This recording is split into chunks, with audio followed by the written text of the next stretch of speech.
লতি কাটার কতদিন পর জমিতে আমরা সার ব্যবহার করি এবং কি কি সার ব্যবহার করি এই বিষয়ে অনেকে জানতে চেয়েছেন। তো আজকের ভিডিওতে আমরা জানাবো যে লতি কাটার কতদিন পরে এবং কি কি সার ব্যবহার করবেন। রাধা গোবিন্দ ট্রেডার্স, শ্রী লিন্টু বিশ্বাস। তো আমরা এখন চলে আসছি আমাদের জমিতে সার ব্যবহার করব এবং কি কি সার লতি কাটার পরে ব্যবহার করি এই বিষয় নিয়ে আমাদেরকে অনেকেই কমেন্ট করে থাকেন। মূলত তাদের জন্য এই ভিডিওটি। এখন আমরা সার নিতে আসলাম সারের দোকানে। কি কি সার নিই এটা এখন আপনাদেরকে দেখাবো, সাথেই থাকবেন আমাদের। সুপ্রিয় দর্শক মণ্ডলী, দেখতে পাচ্ছেন যে এখানে পুরো সারের কালেকশন রাখা আছে। আর আমরা আমাদের 33% যে জমিতে দেখতে পাচ্ছেন গ্রোজিং দস্তা, এই যে সিনজেন্টার কোম্পানির এরিয়া সার, এই যে আপনাদেরকে দেখায়, এটা আবার 10 কেজি। এর সাথে এই যে 2 কেজি ম্যাগমা সালফার, এটা হলো 2 কেজি রেডো সিনজেন্টার কোম্পানির, আপনারা দেখতে পাচ্ছেন এই যে 2 কেজি। এটা হলো আমরা এই তিনটা একত্রে আমরা এখন জমিতে মিশিয়ে দেবো। এখন আমরা জমিতে নিয়ে যেয়ে আপনাদেরকে দেখাবো কিভাবে আমরা এটা জমিতে ছিটাই দিই।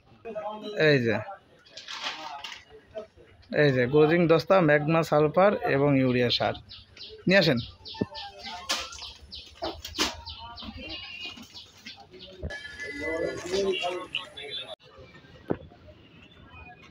দাদা ফুল নিয়ে আসলেন?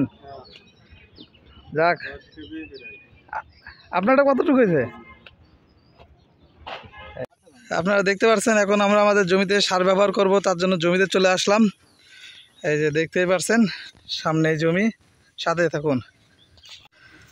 সুপ্রিয় দর্শক মণ্ডলী, আপনাদেরকে জমিটা দেখাই। এই যে দেখতে পাচ্ছেন লতি কাটার পরে যে দেখতে পাচ্ছেন যে ঘাস পুরোপুরিভাবে আবারও চলে আসছে। অনেকে ভাবে যে ভাই ঘাস মারার জন্য কিছু ব্যবহার করতে পারেন, তো সেই ক্ষেত্রে বলবো যে আইকোলোর একটা আছে। তো আমরা চাই না যে আমাদের প্রোডাকশন কমে যাক, যদিও কষ্ট হোক আমরা এই ঘাসগুলো নিরাই। আমরা কখনো কোনো ঘাস মারাও কীটনাশক ব্যবহার করি না, বা ওই যে আইকোলোর যেটা বললাম ওইটা আমরা ব্যবহার করি না, ঠিক আছে? বা অন্য অনেক কোম্পানি আছে। এই জন্যই সবাইকে বলি যে যাদের জমিতে এরকম আগাছা বা ঘাস জন্মায় তারা অবশ্যই একটু কষ্ট হলেও, আমরা যেহেতু কষ্ট করে হলো ঘাসগুলো পরিষ্কার পরিচর্যা করি, সেহেতু আপনারাও ইনশাল্লাহ পারবেন। কারণ আমরা পারি, আপনারা কেন করবেন না? কারণ এখানে ইনকাম করতে গেলে একটু কষ্ট করাই লাগে।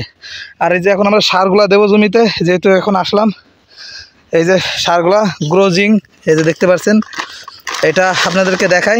এই যে 1 কেজি আমরা সব এক এক করে বের করতেছি এবং এটা কেটে কেটেই করবো। তো আপনাদের দেখানোর সুবাদে যে আমরা লতি কাটার পরে কি কি ব্যবহার করি, এই যে দেখতে পাচ্ছেন ম্যাগমা সিনজেন্টার, 2টা সিনজেন্টারের, আর এই যে ইউরিয়া। এখন ইউরিয়া আমরা 10 কেজি এর ভিতরে দিয়ে দেব। আমরা ঢেলে দিলাম ইউরিয়া।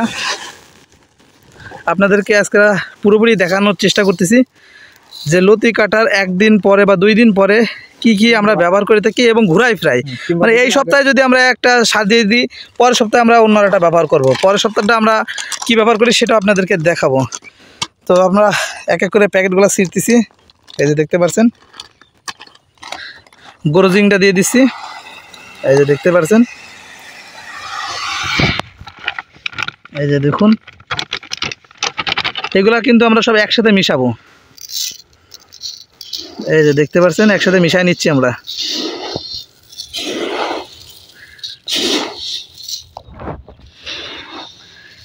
আমরা সুন্দরভাবে মিশাই নেব, যাতে ছিটানোর সময় যাতে প্রত্যেকটা গাছের গোড়ায় যাতে সুন্দরভাবে এটা আপনার পৌঁছে যায়।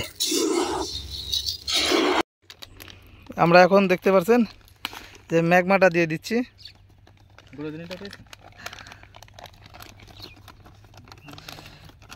এটা হলো 2 কেজি।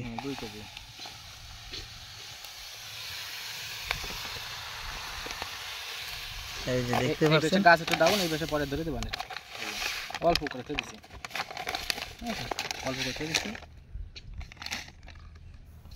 এখন সুন্দরভাবে আমরা এটা মিশাবো, এই যে দেখতে পাচ্ছেন।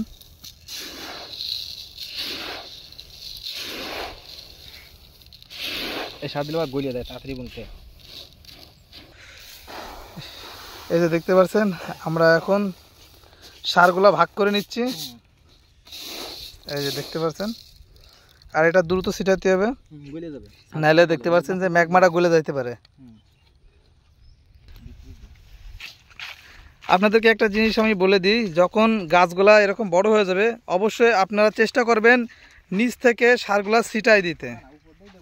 এই যে আর উপর দিয়ে যদি আপনারা ছিটাই দেন সেই ক্ষেত্রে হবে কি যে একটু লক্ষ্য রাখবেন যাতে পাতার উপর যাতে সারগুলা আপনার জমে না থাকে, যদি থাকে এটা আপনার যে কোনো পাতা দিয়ে, খেজুর পাতা বা অন্য পাতা দিয়ে এরকম নড়াচড়া করে আপনারা ওই পাতা থেকে যে সারগুলো জমা থাকবে সেইগুলো হলো আপনারা কী করবেন, ফেলাই দেবেন, নাহলে পাতার উপরে স্পট পড়ে যাবে, এরকম স্পট পড়ে যায়, পাতা পুড়ে যায়, ঠিক আছে। এই বিষয়গুলো একটু খেয়াল রাখবেন আপনারা। এই যে দেখতে পাচ্ছেন যে তল দিয়ে আমরা সারগুলো সুন্দরভাবে বুনে দিচ্ছি। এই যে দেখতে পাচ্ছেন জমি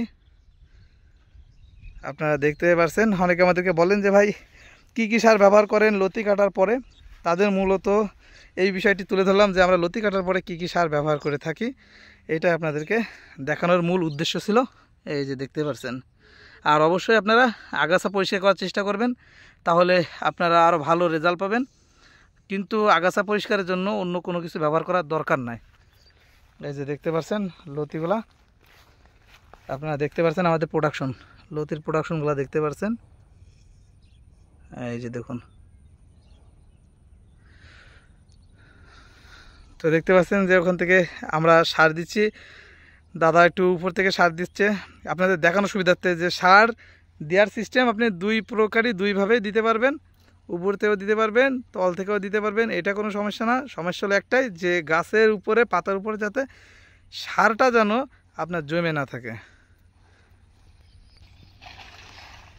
তো আশা করি আমরা আপনাদেরকে বুঝাইতে পারলাম যে কি কি সার ব্যবহার করবেন লতি কাটার পরে।